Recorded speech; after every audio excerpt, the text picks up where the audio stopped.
Ilang isolated rain showers this week, posibleng magkaroon ng pag-ulan sa ilang bahagi ng extreme Northern Luzon at Mindanao. Kaya lang ang Metro Manila, mananatiling napakababa ang tsansa pa rin ng isolated rain showers.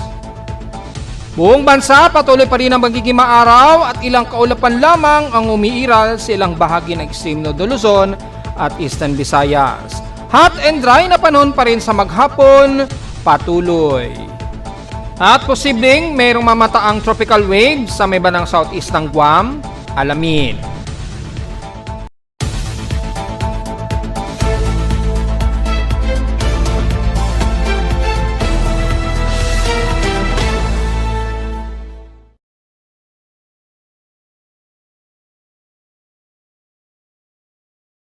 Hello, good morning mga folks. Welcome po muli sa ating Daily Weather Bulletin at Analysis para sa araw ng Lunes, April 20, 2026. Ang oras sa ating Boss 5 may maga, alas 10:54 na o 55 na ng umaga.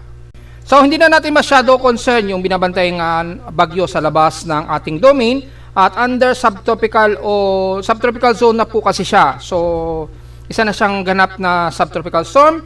Itong si Sinlaco, malakas pa rin ang kanyang hangin, severe tropical storm category pa rin siya. Pero hindi na natin siya concern, hindi na natin siya masyadong i-report na dahil palusaw na rin ito at napakalayo na niya. Nasa most of northern hemisphere na siya.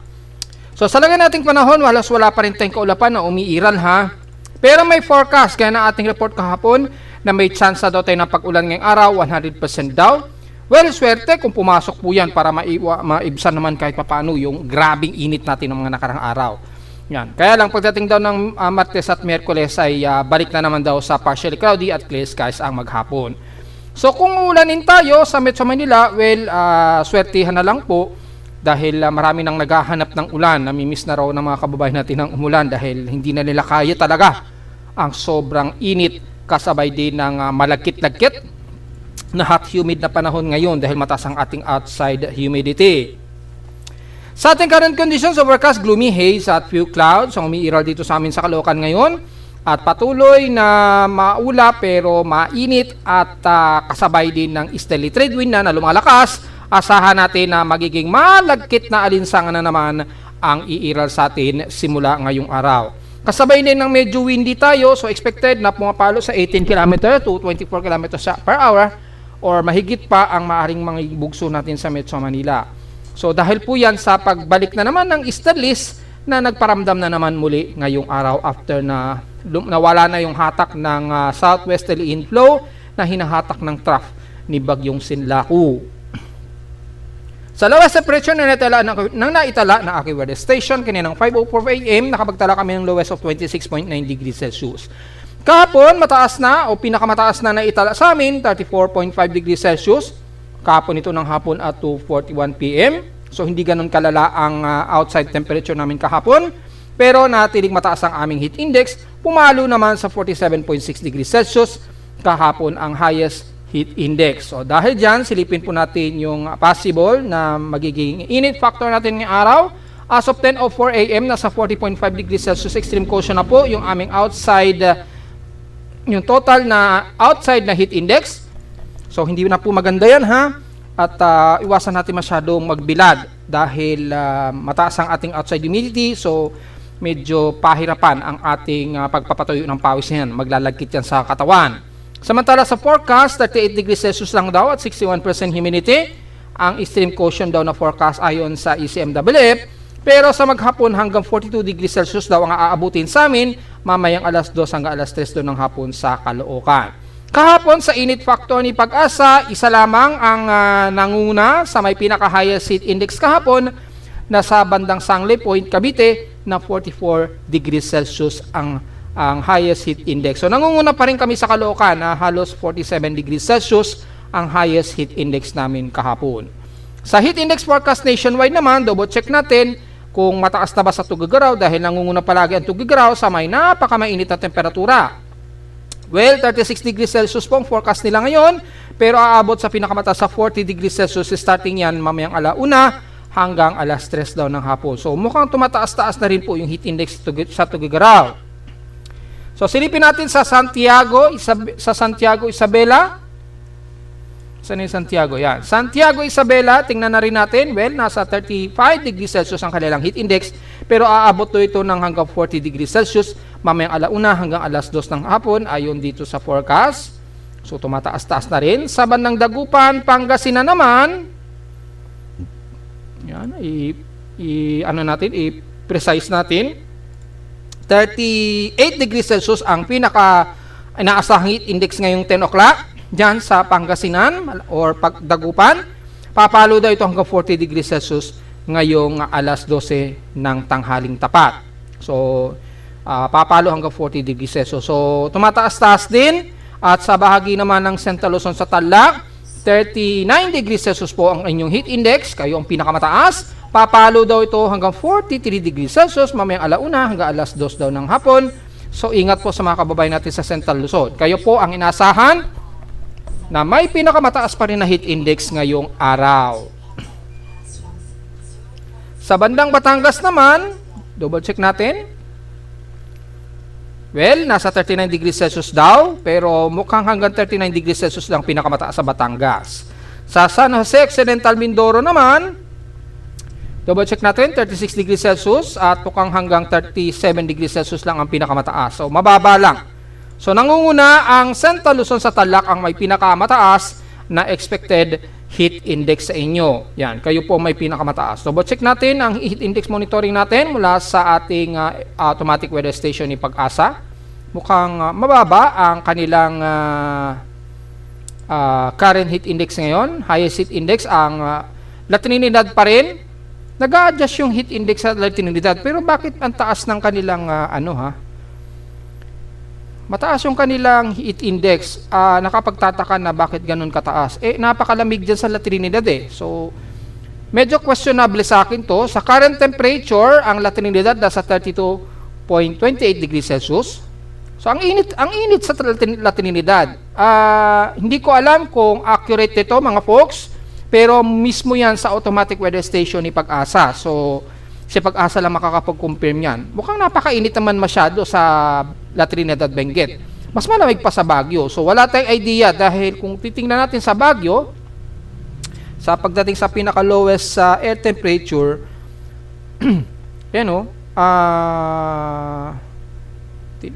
ewan ko kung may Baguio City rito.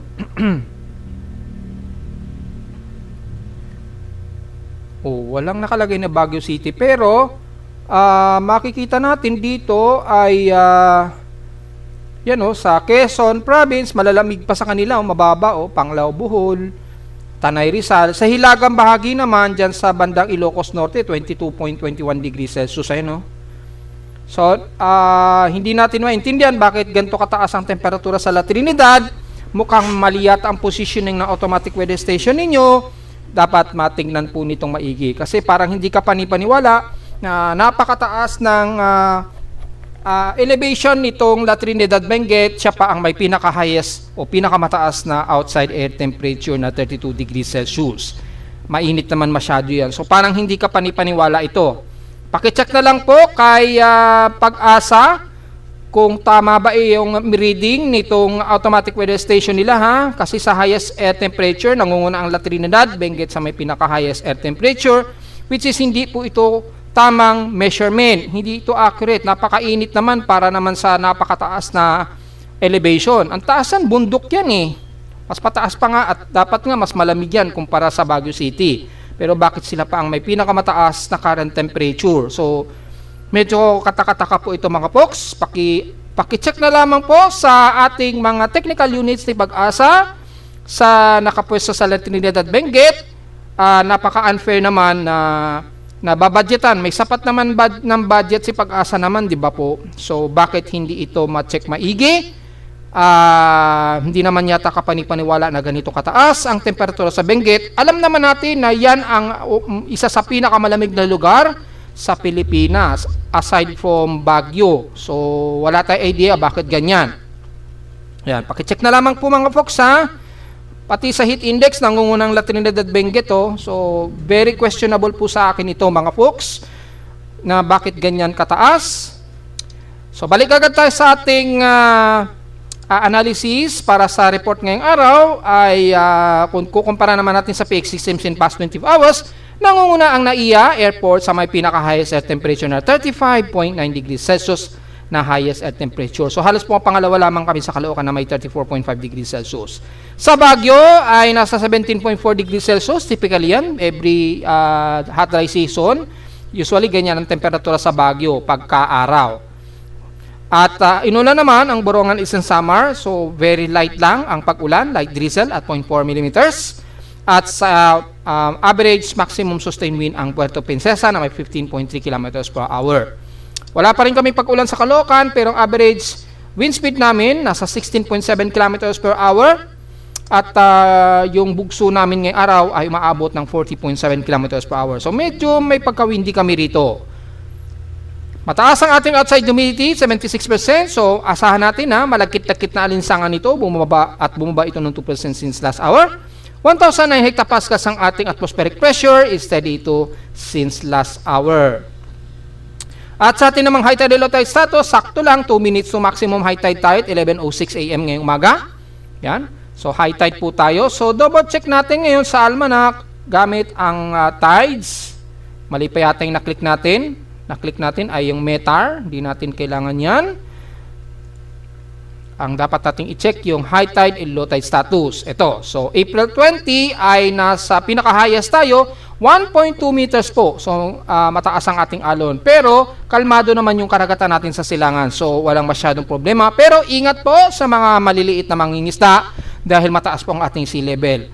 Mukhang maganda yan dahil kahit sa pangpang lang ay pwede na tayo makahuli ng isda. Kaya lang sa mga maliligo po ha, lalo na sa medyo maalon pa rin sa ilang bahagi ng bansa, ingat pa rin dahil malalim-lalim ang sea level natin ngayon.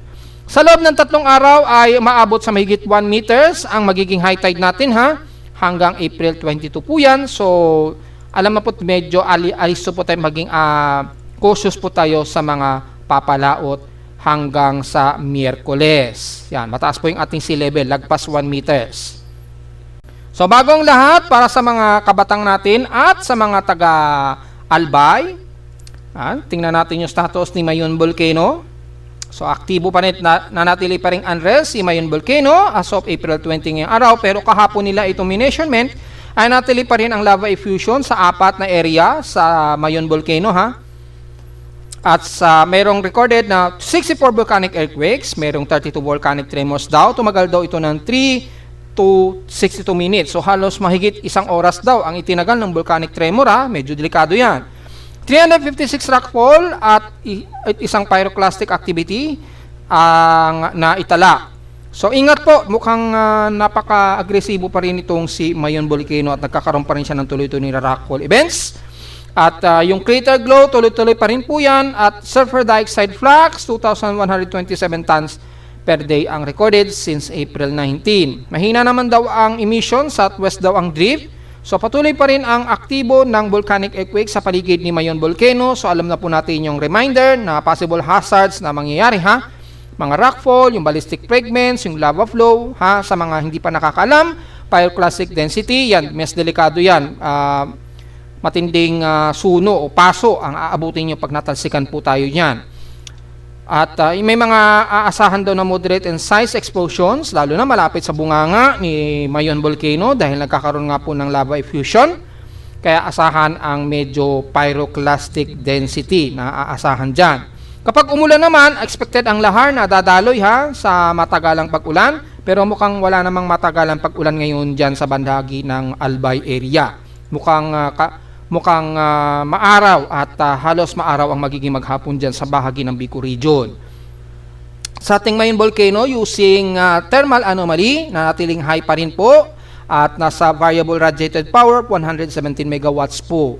Ano ba itong variable radiated power? Ito po yung nag-glow ng magma o yung nag-glow mula sa pinaka-satellite na reading ng Miroba. So, ginagamit yung satellite sa outer space at mini-measurement nito yung variable radiated power, yung lakas ng liwanag nito mula sa outer space sa satellite reading. So, gano'ng kalaki yan? 117 megawatts po. Yun yung reading. So, katumbas yan katumbas po yan ng mas malakas o mas aktibong yung tinatawag nga po na lava effusion. Yan, yung lava effusion na tinatawag. Aktibo pa rin na nag-aalagwa, tawag natin yun sa Tagalog. Nag-aalagwa pa rin siya. So expected pa rin na napaka-aktibo ng mga, yung lalo na yung mga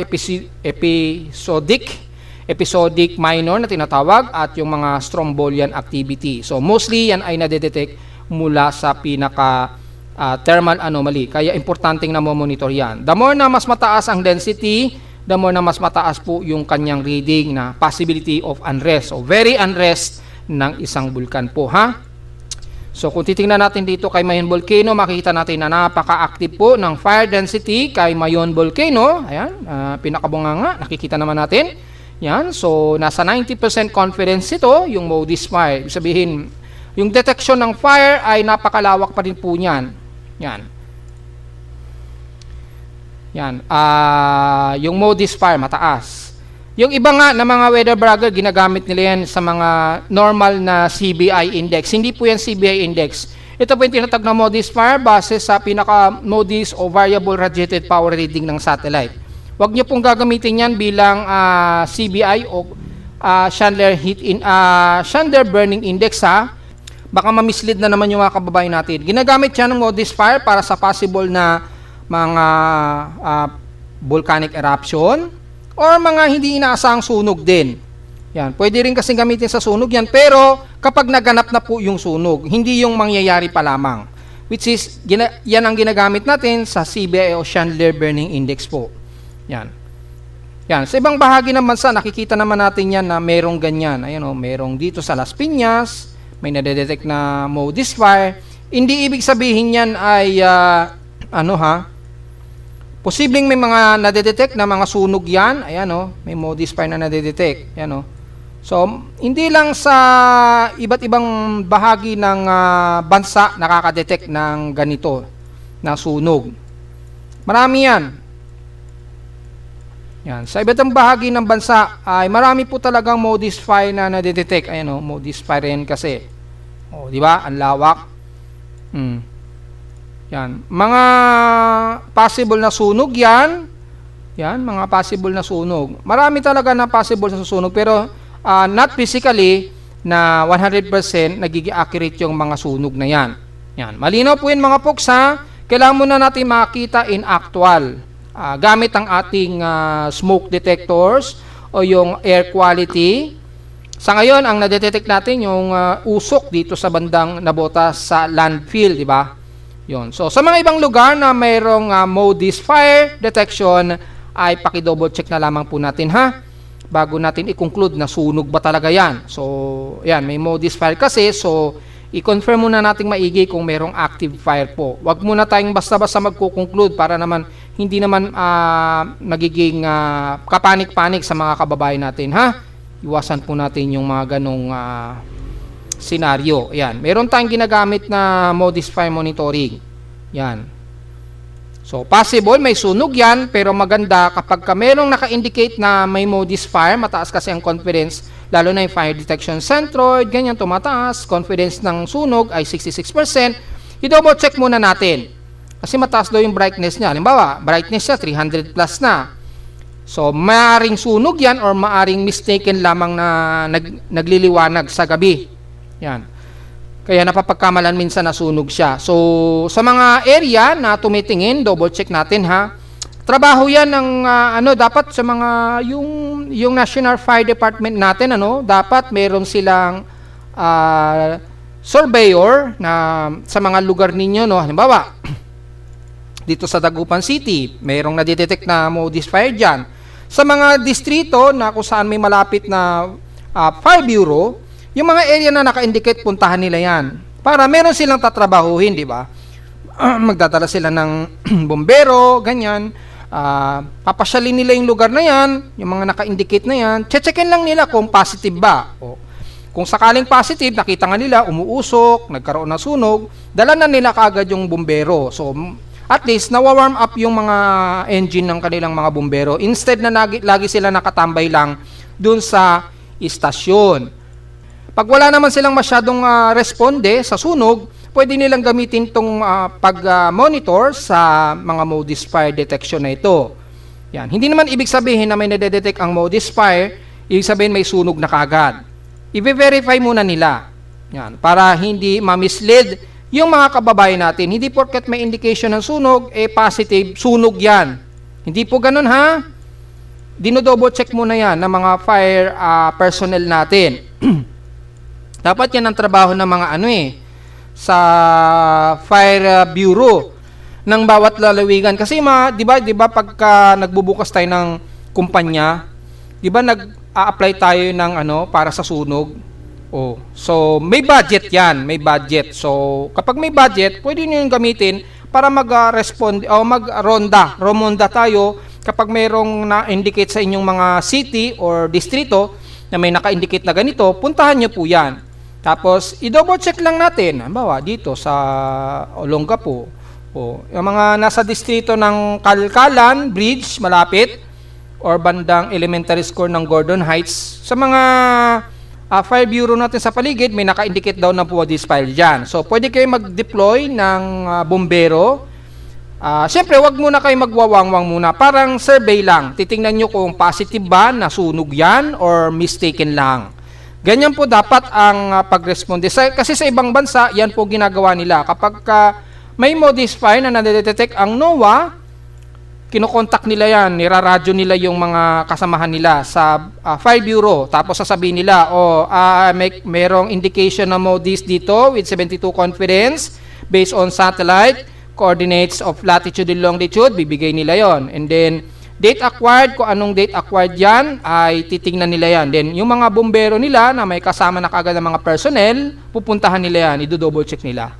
Pag positive na sunog, magsesenyasan sila, positive, modis fire positive, high confidence, confirmed, we have wildfire detected, confirmed, we are deploying our fire deterrent personnel. So, magde-deploy na sila ng bumbero dyan para kung malawakan na sunog yan, o kukontak na kagad sila sa mga malalakihang magdadala ng ilang galon-galon na tubig. So, ganyan po ang purpose niyan. Hindi ibig sabihin na lumalabas ang detection niyan porket may lumitaw lang sa Metro Manila na indication na modis fire. Sasabihin niya kagad nila, may sunog. Hindi po, mali. Mami-mislead po yung mga kababayan natin. Huwag pong ganun kagad. I-confirm muna. Kaya nga po, nariyan po yung ating mga fire bureau, yung mga bumbero natin sa bawat distrito o ng City Hall, yan po ay magiging trabaho nila. Para pag may ganyang indication, na-double check natin para maibsan kagad o mapigilan kagad ang pagkalat ng sunog po. Yan po ang purpose ng fire detection activity na ito ha. So malinaw yan sa mga kababayan natin na may nagpo-post na naman daw na may sunog daw. Hindi po ha. At hindi po na-forecast yan dahil ang sunog is instant yan. Ang na-forecast lamang yung drought lang o yung drought index ang na-forecast, hindi ang sunog. So, hindi pa rin magandang ating air quality. Very obvious, moderate pa rin ang ating air quality at 90. So, patuloy pa rin ang nadedetect na hindi magandang unhealthy na air quality o moderate to unhealthy. Magmas pa rin po tayo sa mga sensitibong mga baga. At sa ating namang almanak, sumikat ang haring araw kaninang 5:38 a.m. at lulubog po ito mamayang 6:10 p.m. At 10% na po yung illuminated waxing crescent natin na liwanag ng buwan. So, kaka-moonrise pa lamang nito ha, kaninang 7:46 a.m. At mamayang gabi po ito ng 9:17 p.m. naman, lulubog. At sa ating local weather outlook, para ngayong Monday and Tuesday, asahan natin na magiging cloudy daw ang hapon natin. Mamayang hapon, magiging maulap daw tayo. At posible daw ang pag-ulan dahil may 100% daw na chance na pag-ulan. Ayun base rito. Pero bukas ng Tuesday, balik uli sa maaraw at maaliwalas ang panahon. Kasabay ang mainit na panahon yan. Very obvious po. Walang forecast na chance na pag-ulan bukas ng Martes. So ngayong araw lang daw ng Lunes, medyo may mataas na chance ng pag-ulan, 100% daw. Maring hindi dito sa amin sa Caloocan, malamang very random yan. So maganda na rin, mag-ready na lang tayo ng payong para sa mga hindi inaasahang pag-ulan. Baka biglang may malakas na localized thunderstorms niyan. High sa lowest temperature expected maglalaro, 34 to 36 degrees Celsius high o highest, and lowest temperature expected ay 25 to 27 to 26 degrees Celsius. So, diretso agad sa ating ginagamit na satellite imaging, makikita po natin ang halos sa medyo may mga partly cloudy at may mga water vapor na tayong nadedetect sa ilang bahagi ng Southern Luzon, especially dyan sa may bandang Bicol Region, Legazpi hanggang Albay at Eastern Visayas area. So, posibleng may mga isolated light rain showers na asahan, pero sa actual satellite imagery, gamit ang himawari ay makikita po natin ay ang ilang kaulapan pa rin ang iiral. Lalo na sa bahagi po ng extreme Northern Luzon, sa paligid po dito ng bandang Aurora, sakop ng Santiago or most of Nueva Ecija at Quirino na medyo may mga part dito musikaw din na umiira dyan. So, kung magkaroon man ng localized thunderstorms dyan, be ready na lamang po, lalo na ngayong maghapon dahil may forecast daw na uulanin, be ready na lamang. Ganon din sa buong hilagang bahagi ng Cagayan. Mula naman sa Central Luzon kasama ng Metro Manila, partly cloudy at clear skies, ang patuloy pa rin na iiral. Pero magkakaroon tayo ng mga ilang partly to some mostly cloudy mamayang hapon daw sa buong Calabarzon area hanggang Bicol Region na po yan at Southern Luzon. Pero generally, fairly weather at clear skies ang iiral. Magkaroon man ng isolated rain showers, medyo good thing po yan para maibsam naman ang todong alinsangan at init ng panahon. Sa Mimaropa, halos clear skies din tayo so wala tayong concern. Expected lamang na maaraw sa maghapon. Magdala na lamang po ng payong mga folks. Pagdating naman ng Visayas area, magiging maulap din ang hilagang bahagi ng Northern Samar at most of eastern sections ng Eastern Samar, pababa na yan ng Achete, Borongan hanggang Guian Eastern Samar. The rest, partly cloudy dito sa mostly cloudy din ng iiral most of Southern Leyte, pero generally ay malimit lamang ang makakapal na kaulapan. So, chance ng localized thunderstorms o mga isolated rain showers, hindi natin inaalis ang possibility of forecast na magkaroon maging dyan sa bahagi po ng Cebu, pero very light lamang o very minimal lamang ang forecast na magkaroon ng mga kalat-kalat na pag-ulan. Very good thing na rin kung pumasok po yung mga mahihinang pag-ulan na may kasamang localized thunderstorms, lalo na sa bandang hapon, gabi o madaling araw.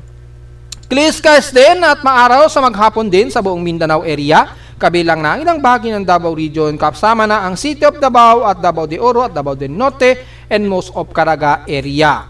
Magiging partly cloudy at some mostly cloudy lamang ang iiral sa maghapon, pero generally clear skies at hot humid na panahon. Magkakaroon din ng mga ilang partly cloudy sa ilang bahagi ng Cotabato, Kidapawan, pababa ng Davao del Sur, Coronadal hanggang South Cotabato. Magkaroon man ng isolated rain showers, very good thing na rin at very minimal ang forecast ng isolated rain showers and localized thunderstorms maging sa General Santos at Sarangani. Halos clear skies din at maganda ang panahon na kasabay ang hot humid at maaraw na panahon sa buong Zamboanga Peninsula. Magkakaroon man ng kaulapan mostly sa isla ng Basilan at Hulu-Sulu. Good thing na rin kung pumasok ang ilang isolated light to some moderate rain showers sa maghapon. So generally magiging patuloy na halos katamtaman ng panahon natin, ilang katamtaman lang na kaulapan sa iba't ibang bahagi ng bansa ang iiral, pero generally ay patuloy na magiging maalinsangan tayo dahil sa pag-iral pa rin ng easterly trade wind na ngayon ay bumabalik na po na nagdadala ng mainit na may kasabay po na hot humid na water vapor sa silangan ng bahagi ng bansa. Unti-unti maapektuhan kasama na ang ilang bahagi ng kanluran ng bansa. So, silipin natin yung ginagamit natin na forecast for MSLP o mean sea level pressure and gas rain.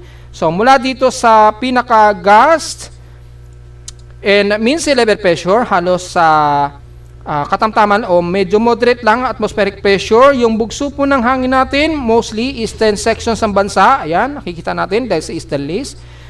Apektado din ang bahagi ng extreme Northern Luzon. So, medyo makakaranas tayo ng medyo mabugsong hangin dito sa ilang bahagi ng Eastern Visayas, Central Visayas, at most of Southern Luzon area hanggang Palawan.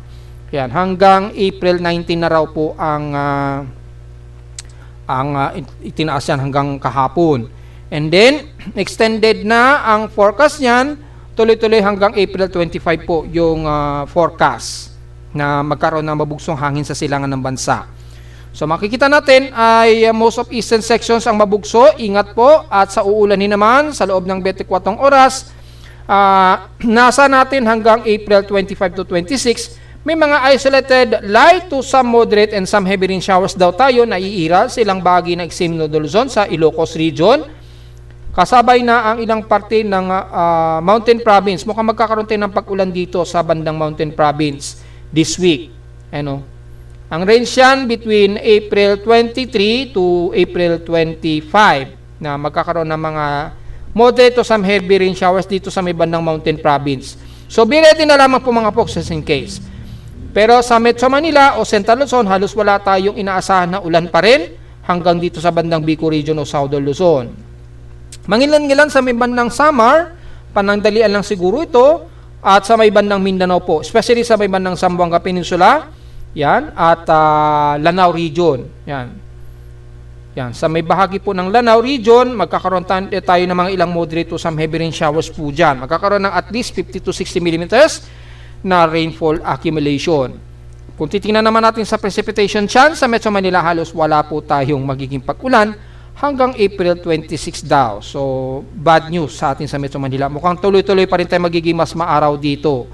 Tsambahan na lang talaga po kung uulanin tayo sa Metro Manila. 6 hours SWAT po o accumulated rainfall every 6 hour accumulated. Makikita natin ang bahagi nga po ng Mountain Province. Yan, makikita niyo po. Ang accumulated na ulan na magkakaroon tayo ng mga pag-ulan dyan sa bahagi nga po ng kasabay na ang parte ng Benguet, Mountain Province, yan. Bandang Ifugao, yan, magkakaroon ng ilang moderate to heavy rain shower. Accumulated rainfall between 100 to 200 millimeters. So, swertehan kayo dyan na uulanin. Pero pagdating sa bandang Metro Manila o Central Luzon, halos wala talaga. Extended forecast yan hanggang April 25. Tingnan natin yung extended animation hanggang April 26 din. Ayun, so wala tayong magiging pag-ulan sa Metro Manila hanggang April 26 according dito. Sa Mindanao magkakaroon, ayun, most of northern Mindanao, Zamboanga Peninsula, ilang bahagi ng Sorsogon area. Meron din sa ilang bahagi ng northern Davao del Norte, at bandang Davao Occidental, meron. Eastern Visayas meron din pero mukhang mga light to some moderate lamang ang pag-ulan. Yan. Then, yung SWAT na, yung accumulated na total rainfall, most of Mindanao at extreme northern Luzon, especially dyan nga po sa may bandang Benguet, ilang bahagi na Ilocos Norte or bandang Mountain Province at Ifugao. Mukhang kayo po iuulanin dyan sa area na yan. Ngayon, mula within this week po hanggang April 26 daw.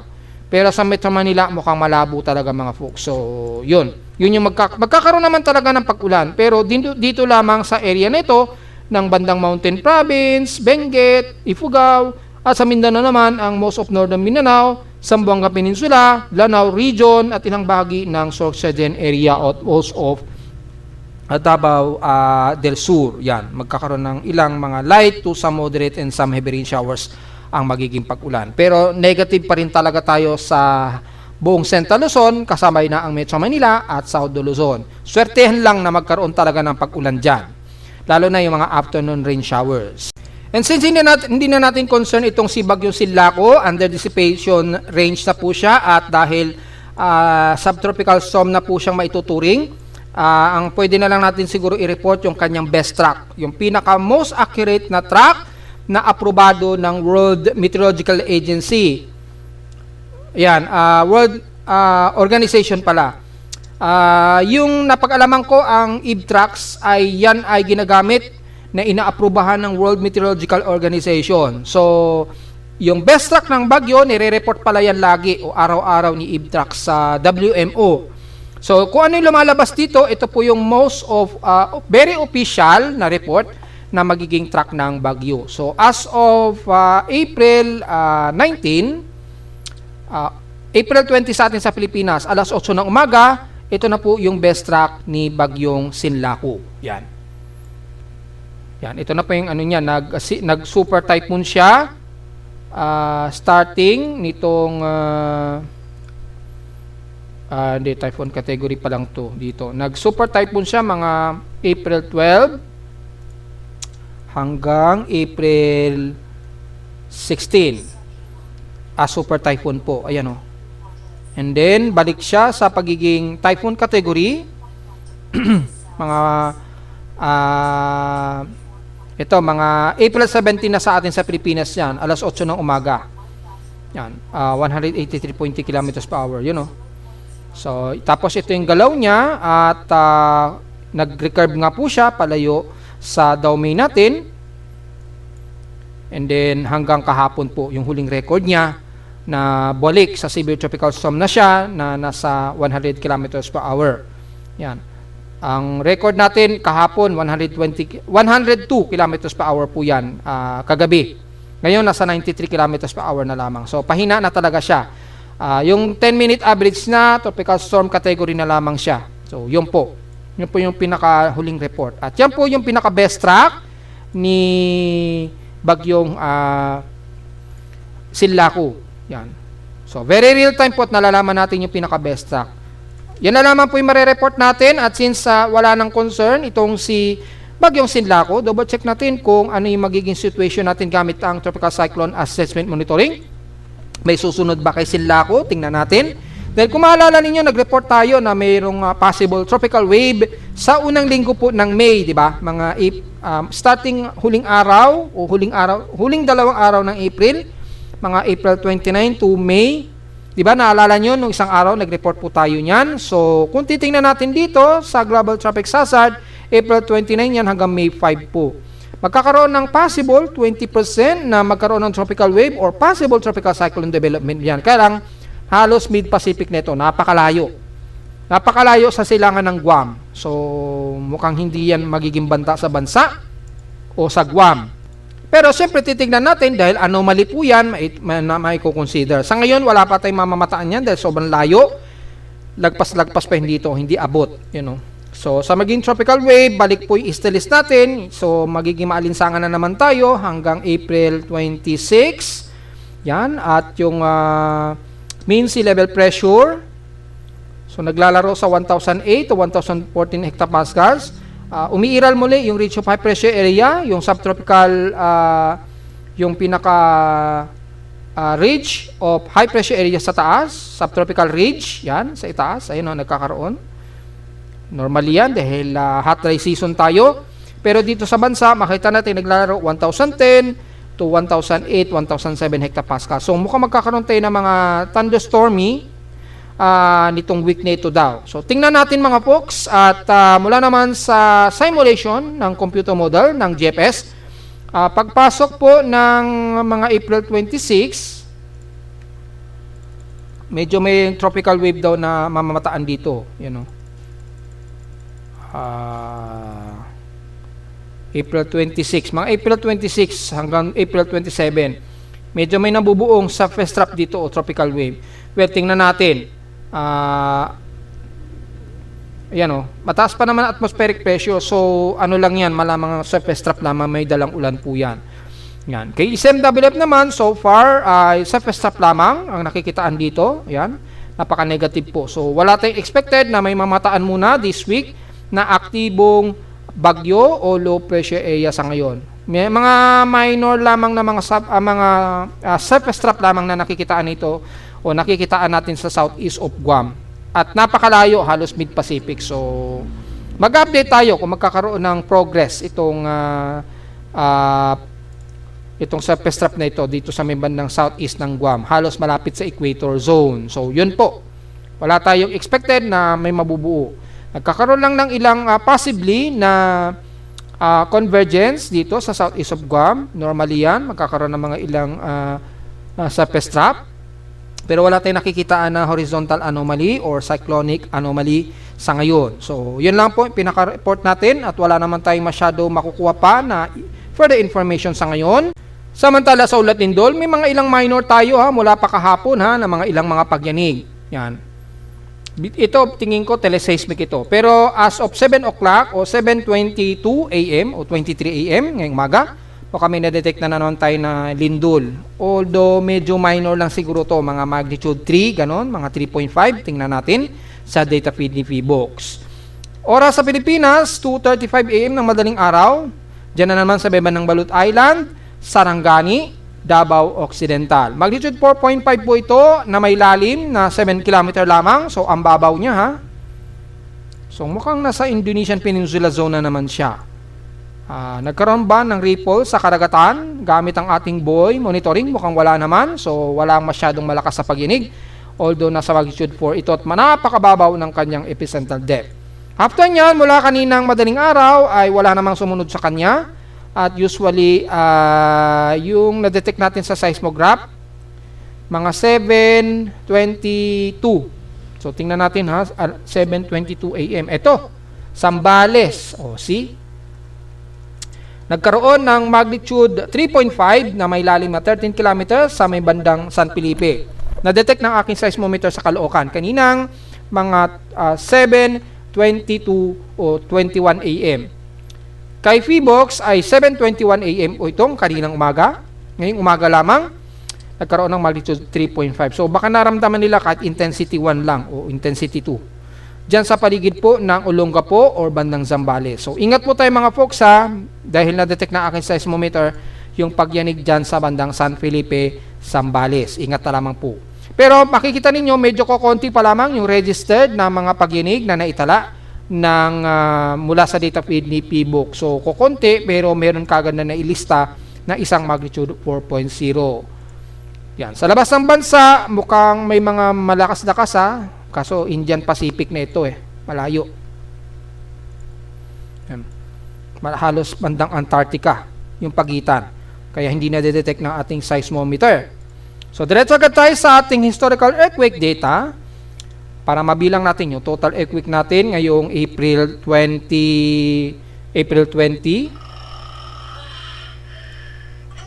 Yan.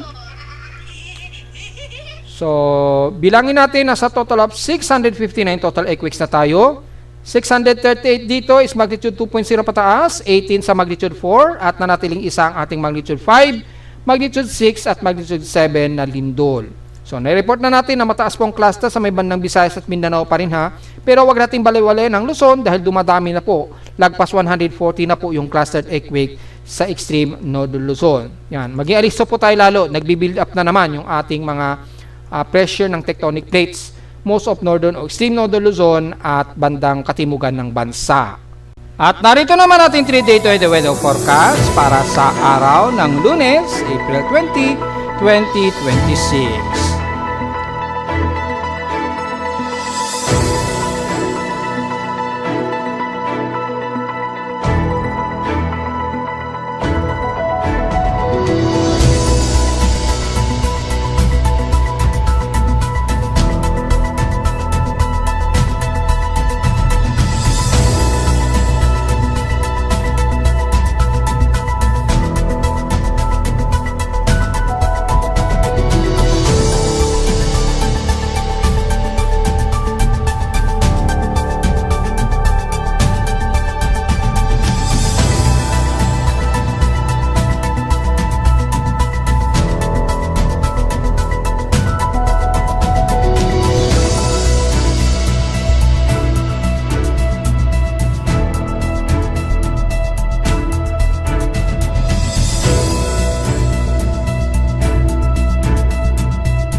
At hanggang dito na lang po ating Daily Weather Bulletin at Analysis para sa araw ng Lunes, April 20, 2026. Huwag pong kalilimutan na mag-like, share, subscribe po sa ating YouTube channel. Visit lamang anytime sa ating website na www.pimoweather.com para sa pamang detalye na gusto nyo malaman na hindi natin isama ngayong tanghali na sa ating report. Expected lamang na patuloy ang ating maalinsangan na panahon despite na magkakaroon tayo ng mga ilang partly cloudy at tsansa ng isolated rain showers ngayong maghapon.